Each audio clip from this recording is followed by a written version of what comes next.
Previously, I mentioned that we were running away from DRC Congo. Before, we ran from Burundi, which is my native country, where I was born. I'm Burundian. So, we ran from our country to DRC Congo, and running from war. When we arrived in Congo, another war broke, which was, in my opinion, even worse than what we had seen before. Now, we had to run back to Burundi. And when we ran back to Burundi, we were welcomed by a small church. And at the border, so they helped us with transport, and they took us to a refugee camp. And this refugee camp had amazing people. There was a church, a good community. There was a few missionaries there. And this refugee camp was built around the church where my parents used to go. So we had some relatives there. It was a good time to kind of reconnect with the family, extended family, which include my cousins. They were there, my aunties and uncles. So it's kind of nice to be able to be back together, even though it was in a refugee camp. So there was thousands of people living in there. A small congested area. So many people. There were, a lot of outbreak, different conditions, I guess, due to lack of, sanitary places and all those kind of things. So there were a lot of difficulties, in the refugee camp to live there together. But I think that I'm not gonna go into details a lot as yet, but it was a nice community, church. And so we lived in a small tent. So I'm talking about a tent. There's no bedroom, there's nothing. That was my parents, my dad and my mom, and 5 of us as kids. So we lived in that tent for quite some time, and we would depend on, various organizations who would bring food to us, which include the UNHCR. So these people that would come and would give us food. We didn't have clothes. You would have to depend to people who would bring clothes. All these organizations. There were a couple of missionaries who were there supporting us because they were part of the church as well, and they'd be getting help and from international partners who would come and assist and help the refugees in the camp. As we lived there, I started growing up as a little boy, now starting to be aware. Starting to have interest in things. I remember one day I just grew an interest in studying. I just wanted to go to school. I started going into what do you call them? The place where we threw there was a very big pit where we threw the garbage. If you call garbage or rubbish, depending on where you're from, if you're American or British. But so there was a place where we threw garbage or rubbish into the pit, and it was a very dangerous place. But that was our playground, and it was very deep, a very, very deep pit, very large. So we're going to throw things, whatever that you call, household waste, things like that. We go there, and I remember my mom used to tell us not to play around it, but boys, sometimes I try not to blame my boys too, because, boys, they're just boys. I would still go and play around that because we thought it was fun. And when there is too much of this rubbish or garbage into the pit, they will burn them. And when they're burning them, they will tell kids not to get close, because if you fall inside it, that's it. And I remember that when we were playing there, one of my friends fell inside. And we didn't survive. There's so much that happened in that camp. That was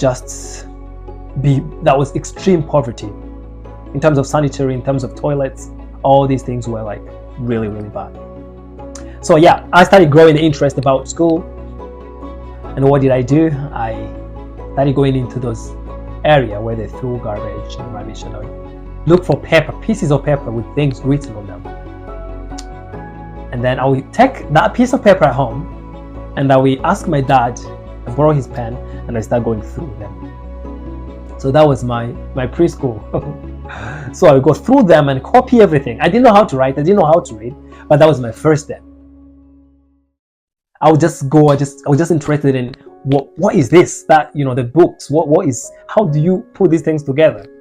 So I would go and collect all these pieces of paper with a few things written on them. I would try a few words written on them, and I would try to copy them. So eventually, in the refugee camp, they started a school, and the school was tent. So we actually had a school built with tents,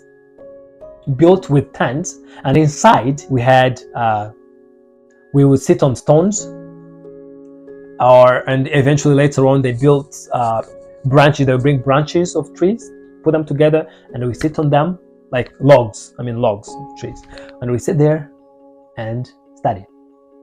It wasn't an ordinary school, as you can hear. So that was the school that was they studied in the refugee camp, and those who were formerly teachers who ran to this refugee camp as teachers, they would put them together and just start teaching kids. But there was high demand. There were so many kids who could not go to school, who did not get a chance to go to school in the previous few years, who were older than me. And my sister, who is older than me, had not gone to school either. She's 2 years older than me. So what happened? They prioritized the older kids. But I said, I want to go to school. I really want to go to school. And they said, you need to wait for the next year. I remember I was so angry. I was crying and angry. And my mom said, you just have to wait. Your sister is the one who is priority now. They're prioritizing older kids. All right. So I was really sad, and I made a plan. I said, I'm not going to just give up. I'm not going to just sit and. So when my sister went to school, I would sneak behind. So we enter into this tent, and I would stay outside, and I would watch through a hole. So tents, they were not fully they were not the best tents. There were some holes. So I would just go and watch what they are doing, and I would bring a piece of paper with me. Oh man, yeah. When I remember, it's crazy. But I believe God was starting to build something in me. God was calling me. God was showing me His plan, for my life. So as a refugee boy inside that refugee camp, I started having these are actual visions, So I really wanted to know how to read and how to write and learn things. So I started to attend secretly, and I would watch what the teacher's teaching, and I thank God that I could retain information very easily. Let me just put it that way. So I would come home and I would start writing, A, B, C, D, or whatever these things, and the letters A, B, and it was strange. At this point, in my life, what I used to do was just playing football. I used to make toy cars out of wires, and I would sell them. So that was one of the things that I used to do as a little boy, because I didn't have any toys, so I would make them myself. Anyway, so we do this, but I felt like no, this is not what I don't want to just keep making toys and having fun with other kids. I want to go to school. So eventually the teacher noticed that I was coming actually regularly and hide and watch what she's teaching. So she talked to my mother and my father, because we lived in the same tent. We all knew each other. We lived in the same camp, so they were like neighbors.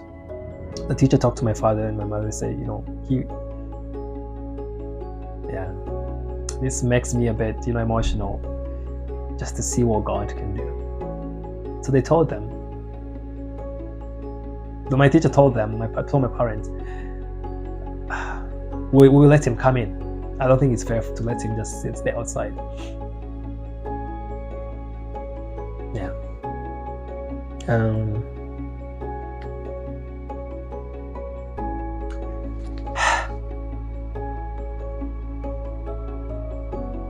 That was the beginning. So they let me in. I was hungry to study. I was hungry of learning. And so they welcomed me in. They welcomed me in the class. I was not on the list. I was just there as an observer. So they told me, the teacher told me, you can come in anytime. But I was so excited. I was like, it was like the best day of my life. I entered the school every single day. Whatever they teach, I go home and tell my parents, we learn this letter, this and this and this, and this is how it's written. This is how you write it. The tent, when it rained, the class stopped. There was mud on the floor, so obviously mud. So when it rains, the water, we run through the class. There was no door, obviously. So eventually they put like different branches of trees on different sides, and then they put tents together and a tent on top. But when it rained, there would be mud in the class. And we didn't have shoes, obviously. We didn't have shoes. We didn't have uniform. We didn't have anything. We just walk in, and we didn't have to have a shower to go to school. It was just that was the life. We just walk in. And I remember sometime when it rained, the teacher would be standing in front of the class, and there would be like a puddle of water, like a lot of water between the teacher and the student. And all of us just mad, and we still enjoy class. I remember those days. So I remember when they, in the class, on the class task, they would call names. They call names, whatever name. But they never called my name because I was not on the list of students.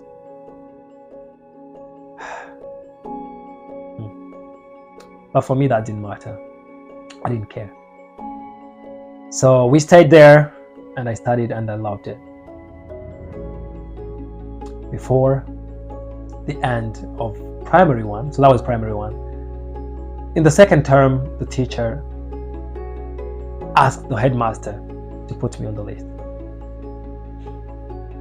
And she said, I think, David should be on the list. And officially, I became a student of that school in the refugee camp. And before it ended, before we finished the school year, something else happened.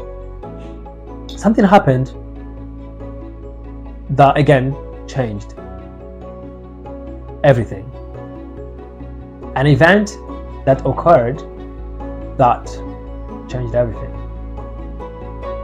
Now, we'll talk about that in the next episode. But at this point, I was just enjoying my life as a student.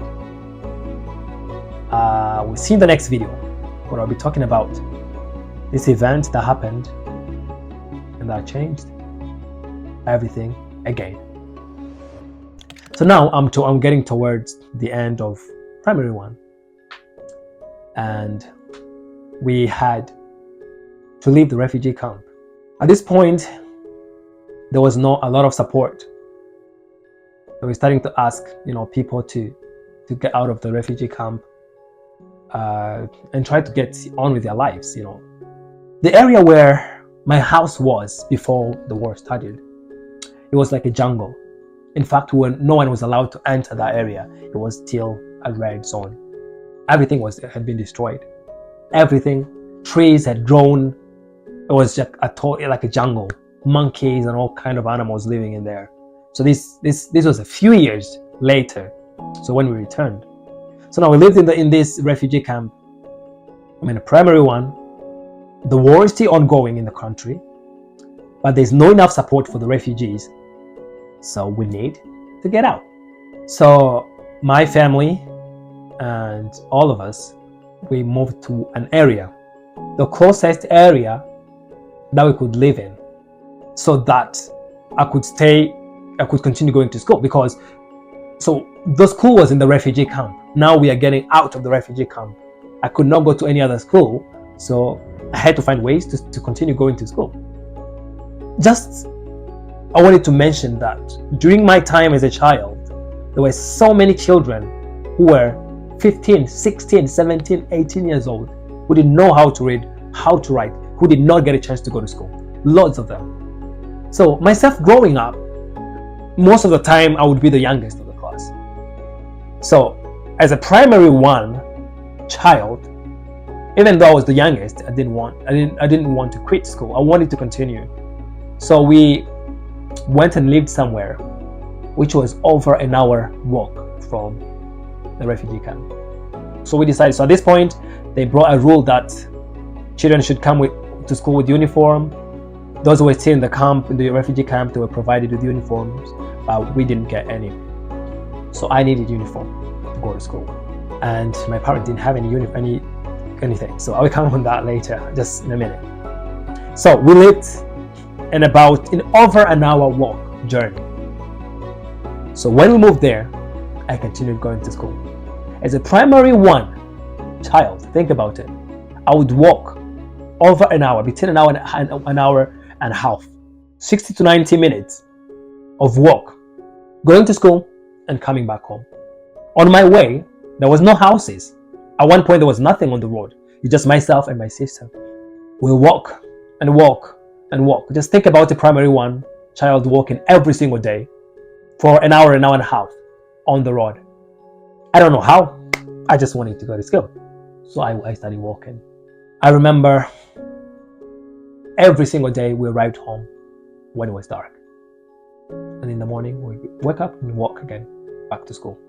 It was kind of fun on the way. This is a time where you won't see any car on the road. You won't see anyone. Or you will see animals, usually monkeys and other things. And you would see a lot of fruits. There were a lot of trees around and fruits. So we just help ourselves on trees, mango, guava, different kind of fruits on the way to school. It was kind of fun, but it was a long, long way. Now about the uniform. I was there and I didn't have uniform, and guess where I found uniform? My first uniform was my uncle's uniform when he was in primary 6. So that's what I found. So my mother told me, I found you a new set of uniform that you can use to go to school. And I was so excited, I was so excited. And then I found that was like trousers. The primary 6 size on a primary 1 student. So my mom brought it. So my uncle brought it to my mom. My mom gave it to me. So the trousers, the shorts were like trousers, and the shirt, you can imagine. So it was so huge on me.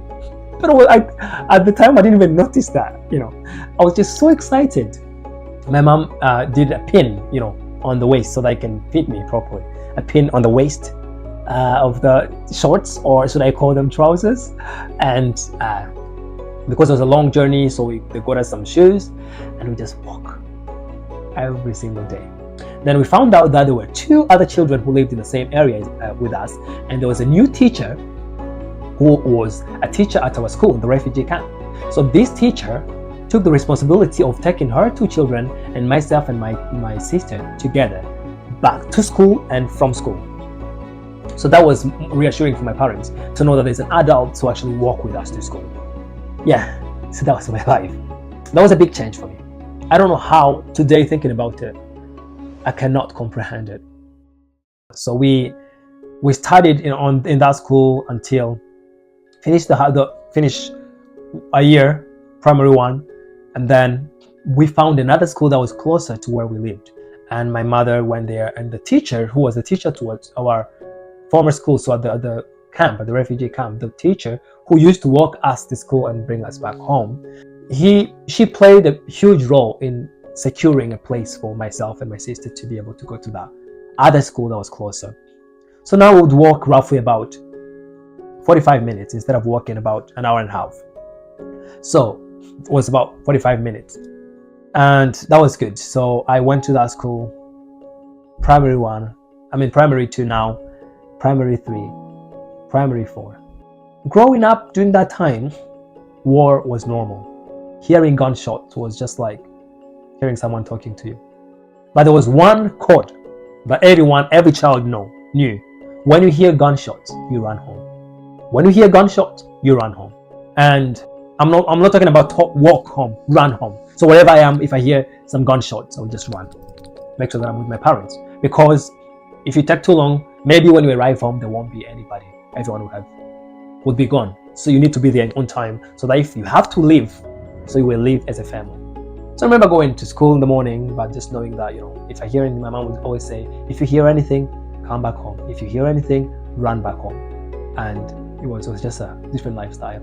Primary 2, primary 3, primary 4. It was very normal for us to hear someone who got shot dead on the road. Now that I'm talking about it, it sounds beyond understanding. But it was normal. You would go to school, on your way to school, they say, oh, there is a man on that road. There's a man that got shot dead. He's still there, like kids. And we just walk, it was crazy. And all these things were normal until primary 5 now. Primary 5, before I reached primary 5, there's so many things that happened among my friends. I thank God that He protected me. As I was becoming a teenager, so the age of 10, 11, most of my friends were taking the wrong direction. I'm talking a time when kids would join the rebellion movement. I'm sure you've heard of child soldiers. This was the time where even my friends, the boys that I knew, were joining this movement. God is so good. I don't know how He did it. Protecting me, securing me, keeping me safe. Yeah. In my next episode, I will talk about this exact topic. Now, I'm becoming a young man, 10, 11. At the time of the war, you would not be seen as a child. You're becoming a man, and now you need to take responsibility. As a boy, you fight for your people. I will talk about that and all the complication things that unfolded during that time. Yeah, thank you for tuning in. I will end this episode here. Before we get into the next episode, I just focus on my time at school. Now I've studied in a new school, closer to home. I don't have to walk miles and miles or kilometers and kilometers away. In primary 2, primary 3, I got a new uniform that fit me. So things were getting better. Yeah, but as I grew up, things started changing. I wasn't seen anymore as a child. And then there are so many temptations around you. How do you navigate them to stay on course of what God has called you to do? To stay on the course of fulfilling the purpose of your existence. How do you do that? We'll talk about that in the next episode.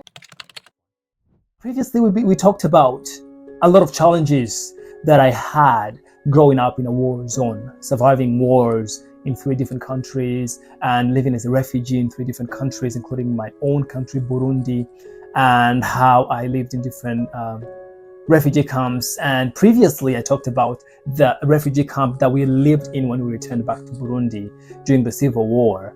And after quite a while, when we were living in that refugee camp, at one point they didn't have enough resources to be able to sustain the numbers of refugees. So we were one of the families that could not find a place to stay in the refugee camp, and we had to leave the refugee camp and go and live somewhere about 2 hours walk away from the refugee camp. But remember, I had already studied primary school in that same refugee camp, and there was any other school that I could go to continue my education. I was in primary 1. Yes. Yeah, I talked about all this in the last 2 episodes, and if you want to go back and check that out if you haven't, and if you have, just roll, Now, I want to focus on the part where we have been living in this new place, and I have been walking 2 hours every day, going to school and coming back as a primary 1, which was quite a challenge. Sometimes it rains and you wouldn't want to stop, because if you stop, then it's going to get dark and then you're going to get home very, very late, and it's dangerous, So I would just, if it's raining, if it's sunny, whatever, I'll just keep walking if I'm going to school or going home. It was quite a challenge, it was quite a challenge. But then I managed to find a place where I could study primary 2, which was about 45 minutes walk away from my house. And that's where I studied primary 2, and it was an amazing experience. So now, as growing up as a child, as a boy in a war zone, I talked about how my country, Burundi, was torn apart by civil war for many years, for over a decade of active war in the country. I know that most people do not know about this information about what happened to Burundi, and that's why I'm very, very pleased to actually be able to share this with you as a personal experience. So now, growing up in this country that was torn apart by war, and as a teenager, you're starting to discover yourself, discover the world around you. You're starting to discover what is your place in the society. And as a little boy who was becoming a teenager now at age, 10, 11, 12, people started looking at you, because at that time, boys, as you grow up, they would tell that it's time for you to join, the army, or to join the rebellion movement to fight for the good cause, So as a teenager, I remember being puzzled about what to do, started questioning about what life is about. I've seen a lot at this point. I've seen a lot of people, being killed in front of my eyes. I've seen people who have been dead for days left, to decompose in open air. I had seen a lot of things that were very, very bad. And now, as a teenager, I'm going to school, as I said previously, I would go walking to school. It was pretty normal to find a dead body on the road. And you just find a crowd of people looking, and they say, if you ask what's happening there, they will tell you, it's someone who was shot last night, blah, blah, blah. And you just go and look and say, oh, right, okay. And as a teenager, I didn't know the process of what happened after that, but, the adults would know what to do with the body. So this is the kind of environment that I was growing up in, which is very complicated. So now, as I'm starting to discover myself and finding my place in the world, in the community, in my society, somehow God protected me, because He used to take me with Him. And that, I believe, is one of the things that protected me. So when I'm not at school, I will be at church, I'll be playing with my friends, and my dad will invest time with me to take me either to church or to prayer meetings. I remember sometimes he take me to prayer meetings where there's only adults and I'm the only kid with them, But this transformed me. This made me the person that I am today. So I believe that's one of the things that protected me from, getting involved with guns and active war. And I don't know if I would be here today. I'm not saying that, I'm not criticizing anything here, but I'm just saying that God favored me, protected me, and I really thank Him for that. So now, as I entered primary 5, in the area where we lived, which was very far from where we used to live in the refugee camp, now this area was invaded by the armed groups who wanted to take over the whole area. So we had to run away from this area. We ran miles and miles, carrying luggages. And this was, I think, one of the last active wars that I was involved in, that I experienced. And there is something that happened during this war that I'm going to talk about in the end of this video, that really, to this day, it's something that affected me. Something that I wish it did not happen. Right, so I'll come back to that later in the video. Now, so this war started, the rebellion movement. We were just sleeping during the night, heard bombs and guns and shootings, and then we heard people running across the street screaming. So my dad and my mom, they woke us up, and we put everything into the whatever that we could get our hands on, put them into luggages and started carrying them on the head, running.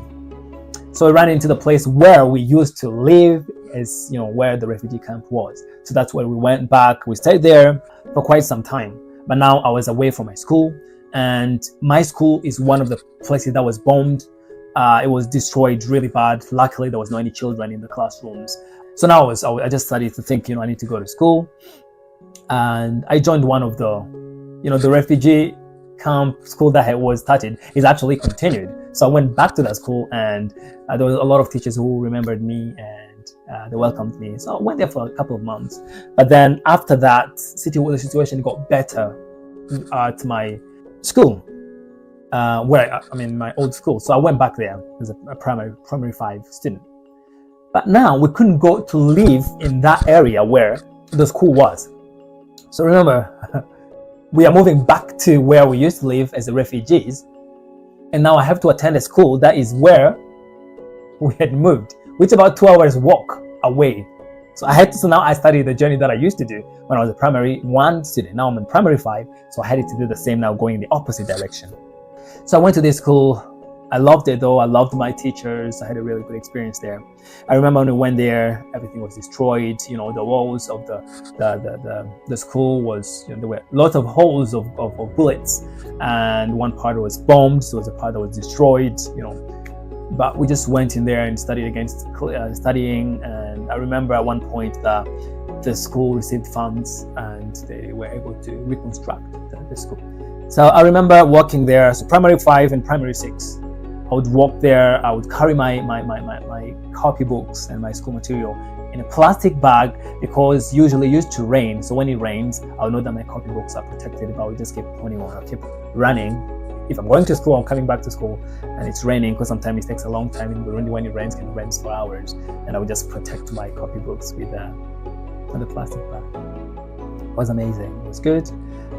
So now I mentioned about something that happened during that war that destroyed my school. During that time, the armed groups, they invaded, entered my house. So remember, during the night, we didn't manage to collect everything, and we forgot something that we had protected over a decade of war. Remember, we went to DRC, we went to Tanzania, we came back to Burundi, but we never lost this thing. It was very precious to us. And every time we ran away from the war, we always carried this with us. But this possession was destroyed towards the end of the civil war. So when they entered my house, they destroyed everything that they could see. And they took these things. And by these things, what I mean, they were photographs. My mom and my dad kept our photos when we were young. My photos as a baby, my photo as a 4-year-old, like the life before the war. They kept all the photos together. But during that war, the guys who entered my house, they took a stone and went like that on every photo, on the cards, the photo card. They went like that, destroyed everything, took all the color. The first thing that we go for was the head. So all the photos, each and every photo that we had was destroyed during that time. So at this point, I don't have any photo that has been preserved for me as a baby, for me as a child, which is very unfortunate. It's very frustrating. And at the moment, it's not like now my children sometimes they ask me, can you show us the photo when you were a child? Can you show us the photo? I can't show them because of that night when all the photos were destroyed. So thank you for tuning in for today. That's part of what happened as I was becoming a teenager. In the next episode, I will expand a little bit more now, entering high school, my life there, and what happened. Thank you for tuning in today with Rick Clare and Dr. David. It's been a pleasure, and I look forward to seeing you in my next episode. Once upon a time, there was a man who lived in a town where every single person wore shoes. And this man had only one pair of shoes. He didn't like them. He didn't like this pair, and he complained about it every single day. He kept mourning, complaining. I really can't stand my shoes. I want another pair of shoes. I don't like this type of shoes. And then as he did that, as a result, he started struggling to find anything in life that I can be grateful about. So he was very angry and he started walking down the street. As he walked down the street, he saw another man who did not have shoes. He was walking with bare feet. And I said, wait a minute, I've never seen a man walk without shoes on the street. He approached the guy and said, why do you walk on the street without shoes on? And the guy said, so he replied and said, I'm sorry, I can't afford any kind of pair of shoes. So I have to walk with bare feet. I said, oh, okay. Since that day, this man was grateful for his shoes. And as he became grateful about his shoes, he started seeing more and more things in his life that he could be grateful for. On the other hand, unfortunately, the man who taught him this story started mourning all of a sudden. He started complaining and he said, I can't believe that I'm the only person in this town who doesn't have shoes. He had just moved in this town and he could see that everyone wear shoes apart from him. And he started mourning about it, complaining about it. As they moaned and moaned and moaned, all of a sudden he couldn't see anything else in his life that he could be He couldn't find anything that he could be grateful for in his life. He was very angry. He started walking down the street, and then he found a man in a wheelchair, just pushing himself in the wheelchair, smiley, content. And he looked at him and said, "What? Wait a minute. You can't walk?" He said, "Yeah, I can't walk. I've lost my leg." So the guy was an amputee. And then he said, "Okay, so you can't walk?" "Yeah, I can't walk, obviously. I don't have legs, I don't have feet." Since that day, the man who didn't have shoes was grateful that he had feet that would enable him to walk. Now back to my story. As growing up as a refugee boy, we struggled a lot. We depended on other people to eat, for clothing, for a place to sleep for a long time. My dad tried to find jobs everywhere. My mother the same, any kind of job, when we were in DRC Congo, when we were in Tanzania, and when we came back to Burundi because the war was still going on. They couldn't find something decent that would help them to provide for their family. At this point, we were 6 children. Now back in Burundi, we're living now, we had left the refugee camp, we're living in a small house that my parents were renting. It was a 1-bedroom house.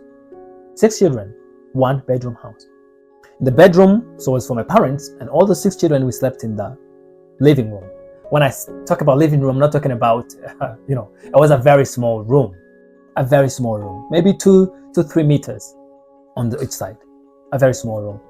There we had everything, the household tools that you need for cooking, for everything, was in the same room with us.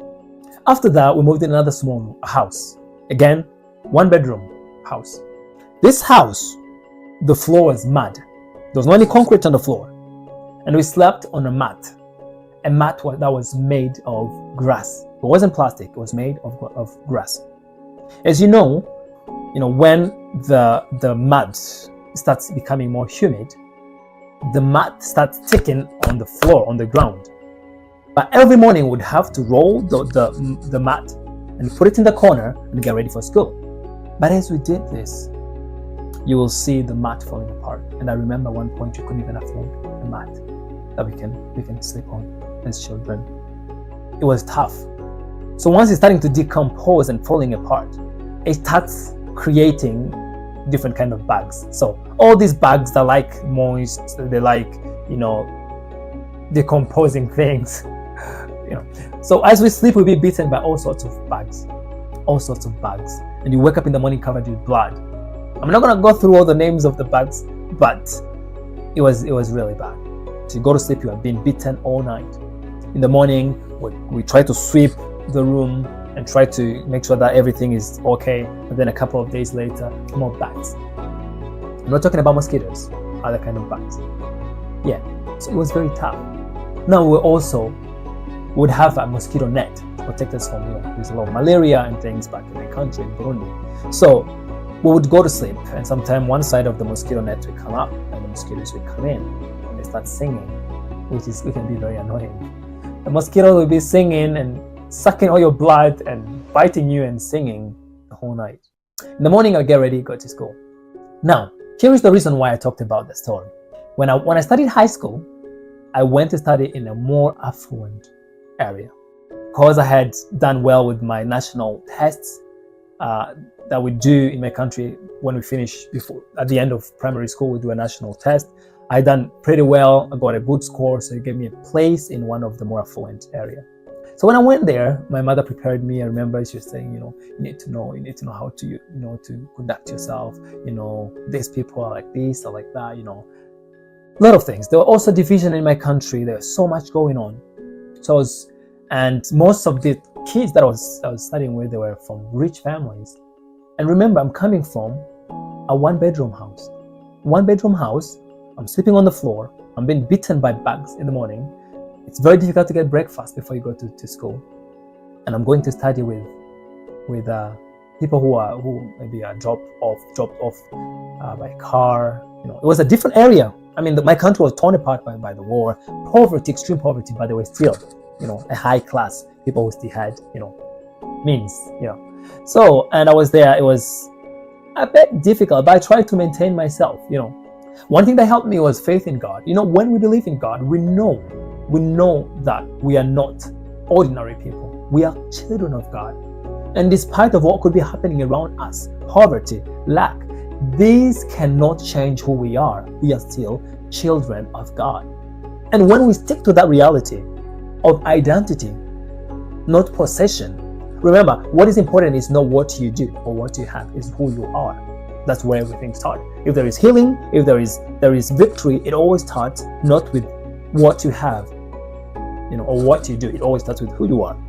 So it's important. It was important for me to come back to the basics of who I am. And my parents reminded me of the promises of God. They always said, God will make things right at the right time. Remember, you are a child of God. So when I went there, despite that I was a bit, from a very, very poor family, I maintained myself. I remember I used to iron my uniform every single Saturday. I would wash them nicely, iron them. So when I go to school, I look like, a well-kept child, And I had only one pair of uniforms. So it was quite challenging. I remember then it started to worn out, holes at the bottom of my trousers. I was in high school, so I was wearing trousers at this point. And it was quite difficult. But even if there were holes, I would try and iron my clothes nicely. So when I walk at school, I would be seen as a child of God, So it is very important. So I know that one thing that helped me to go through it was the identity that I have in Christ, the identity that I have in God of who I am. Now I studied high school. It was quite good. I enjoyed my time there. But then I started being bullied because they knew where I was from. They knew that I was from, because now we had gone back to Kamenge, and Kamenge didn't have a good reputation, and it was known as poor area.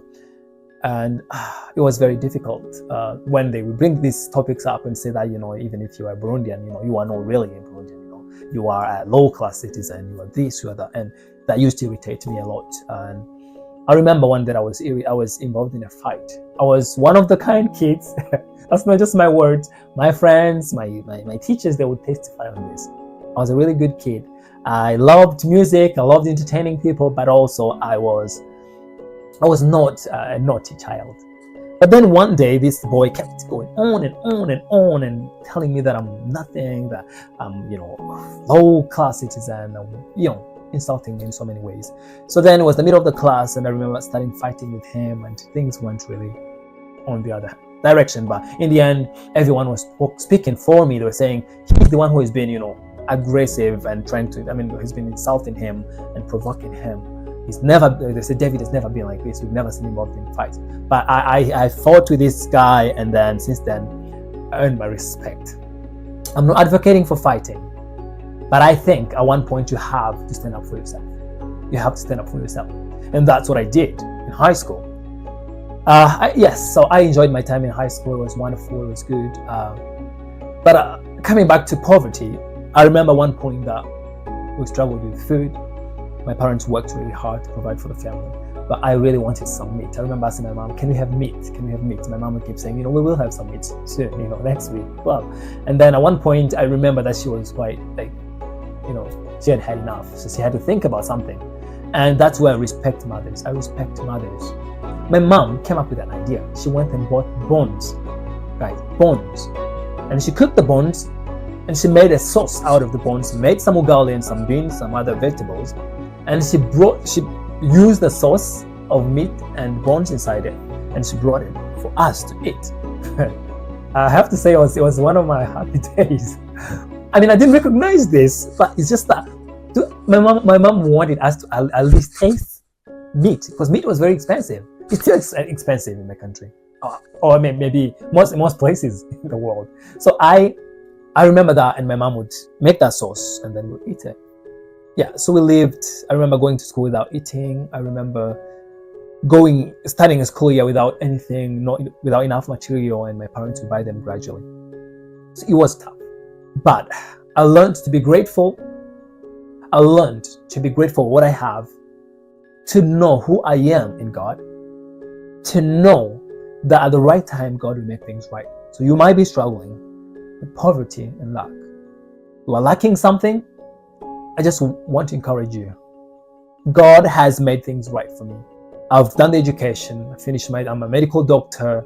That's one of the achievements that everyone told me that I could never achieve. I've got a good profession, good job, nice family. I've got a wonderful wife. I've got people around me who are so nice, and I've got a wonderful life. When I look back and look where I am today, there's a big contrast. So it is possible that no matter what you're living through today, that things for you can change. Thank you for tuning in today with Reclaiming Dr. David. I look forward to seeing you in the next episode, where I'll be talking about another part of my life as a teenager, now transitioning from being a teenager into preparing for university. God bless you. Episode number 10. So basically, I would like just to focus on my teenage, what kind of teenager I was, what kind of lessons that I learned, and hopefully that all the teenagers out there are going to be encouraged and also hopefully learn from my life story. So as I said previously, I had a rough childhood, but also a wonderful childhood based on the faith and that I have in God and my spiritual life that kind overruled everything that was around me. As the Bible says that we are covered by God's grace, and that grace makes us, triumph anything. So growing up, previously I talked about poverty and lack, but today I would just want to focus on discipline and the way of life that I believe young people should follow. But it's for you to make a decision whether you agree with me or not. If you don't agree with me, or if you do agree, just let me know in the comment below your thoughts. So as a teenager, I was a very disciplined teenager. I really was, I knew what I wanted and I went after it. I set goals, I wrote down my goals, I prayed every week. On Friday I had a fast. I would pray and fast every Friday. I was part of a choir. I was the leader of a choir, and I was doing so much that was actually empowering me, allowing God to use me. I loved to pray, and I still love prayer a lot. Prayer is a big part of my life. Maybe that's something that I'll talk about in the upcoming videos, but I believe that prayer is very, very important. So as a teenager, I loved to pray, and I prayed, I read the Bible, and as I did these things, they transformed me and matured me and brought clarity in my life to know what is worthy pursuing. And also that clarity helped me to be able to know what to focus on and things that I should not focus on. So, as a teenager, I wanted that studying was my priority. Because I knew if I wanted to change my life, I need to work on myself, better myself. So I worked really hard. I still enjoy learning, but I loved learning. So I read books, I studied a lot, but also I loved music, and I still do love music. So I listened a lot of music. As I said, I was part of a choir. I used to be part of a band. I loved playing music. It was I was a wonderful teenager. But that's one side. The other side was the temptations, things that worked against me. So first, I decided that I would be independent financially. And at a very young age, so I started working. My job was to lay bricks. I would make bricks. As I said previously, I was born in a country that was torn apart by war. So as a teenager, there was a lot of jobs in construction, because people were coming back to their areas where they used to live and starting to build houses again. And so there's a lot of jobs, and I loved my job of making bricks. I used to wake up every morning at 3 a.m. And that is during the summer holidays. So I would wake up, and make bricks. And that was very, very important for me, because those 2 months of the summer holidays were the only time that I was allowed to work. So I would work and get enough clothes that I would need throughout the year, and things that I know I would need throughout the year. So, myself and my partner that we used to work together, we worked on a very fast pace that people wanted to hire us, people wanted to give us jobs. So we get contracts from different people who wanted us to say, when you finish making bricks for this person, I want you to come and do mine as well. And within days, I remember there's a day that I laid 2,000 bricks, the small bricks, not big ones, the small bricks, but I laid out 2,000 bricks in one day. So I remember looking at that and say, wow, yeah. So as a teenager, I worked hard. I wanted to help my family. I saw that my parents were struggling, and I wanted to contribute to some, in some ways, but not depending on them. So I would encourage young people to not take things for granted. You might probably were born in a family where you have everything, they give you everything, easily, But I think it's very important to not take those things for granted, and also to find ways to develop yourself so that you're not relying only on your parents, but to be able to contribute something back It's an appreciation to your parents and to whoever that supports you. So that's one thing. Secondly, I was very focused in terms of relationships. I didn't want to start a relationship until when I finished high school. So as a teenager, you start wanting to have girlfriends, boyfriends, and there's peer pressure. But I questioned everything. Anything that I did, I needed to find reasons why. I would not just do something for the sake of doing it, but I would think twice. And when it comes to relationships, most teenagers want to have girlfriends. So I was seen as an odd one because I would ask them. I just didn't want to have a relationship, and I said I was not going to have a relationship until I finished high school. And my friends would actually question me and say, "Why? That girl likes you. That girl likes you." And because I used to sing, on podium, and I used to, I still love rap music, so I used to do rap, hip hop songs and things like that. And as a high school kid, that makes you, a bit famous, and everyone will want to hang out with you. So that was a temptation. I remember some of my friends were like, "No, you should get a girlfriend." All the girls are, I started, receiving letters, from girls and things like that. And I would there were so many temptations for me to sway away from my purpose or my goal or my decision. But I remember that by grace of God, I just stuck on what I said I would do. And people used to say, "No, there must be something wrong with you. Why are you like this? Why are you like that?" But I want to encourage teenagers, especially young people, before you do something, think it twice. Why are you doing it? Don't do things because other people are doing it. The truth is, at one point, you'll be away from these people. Yes, you're still together in high school as teenagers, but chances are slim that in the next 10, 20 years, you will still be together. Life will separate you naturally, and one day you found yourself doing things that someone else caused you to do, and that someone else is no longer there, and you are dealing with consequences. So I think it's very important that as a teenager, you make sure that any decision that you make, you have thought it through.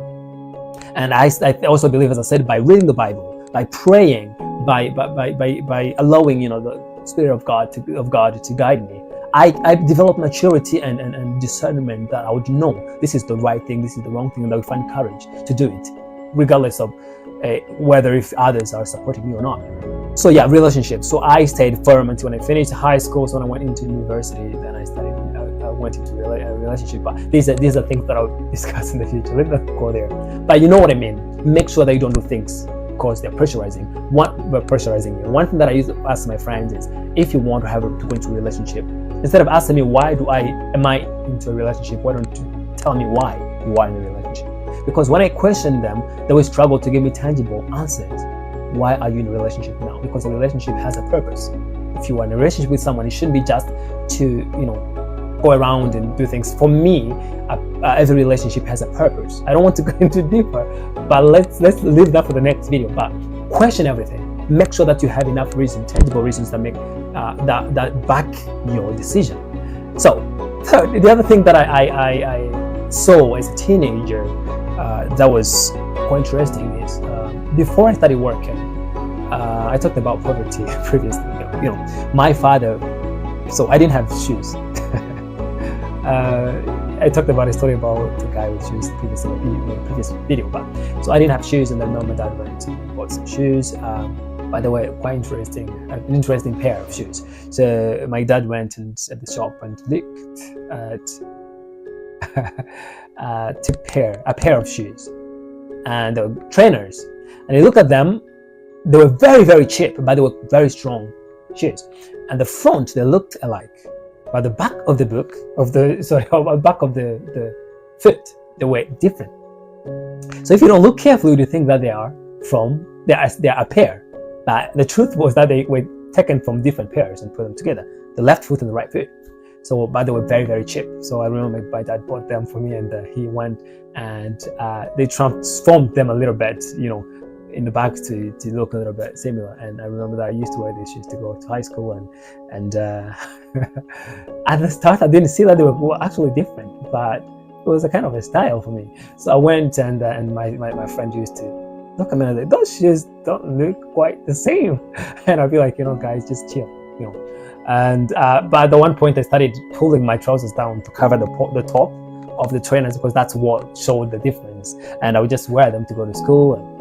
But I was grateful to have those shoes. But it's one of the things that happened when I was in high high school that I think I should share. Also to encourage young people to be thankful for those small things. Don't take anything for granted.